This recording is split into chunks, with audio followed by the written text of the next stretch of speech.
Inihayag ni Vice President Sara Duterte na mayroon umanong listahan ang International Criminal Court o ICC ng mga susunod na huhulihin kaugnay ng kasong crimes against humanity laban kay dating Pangulong Rodrigo Duterte. Ayon sa pangalawang Pangulo, kabilang siya sa mga nasa listahan, pati na rin ang ilang kalyado ng kanyang ama. Dagdag pa ni VP Duterte, sinubaybayan ng ICC ang ilang pag-uusap sa pagitan nila ni dating Pangulong Duterte tuwing bibisita siya sa detention facility. Yes sir, oo.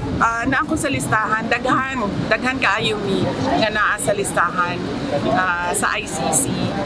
Nahibaw ko ana kay pag-abot na ko dito natingala ko nga nung sa sugod pwede pa ko mabisita kada adlaw.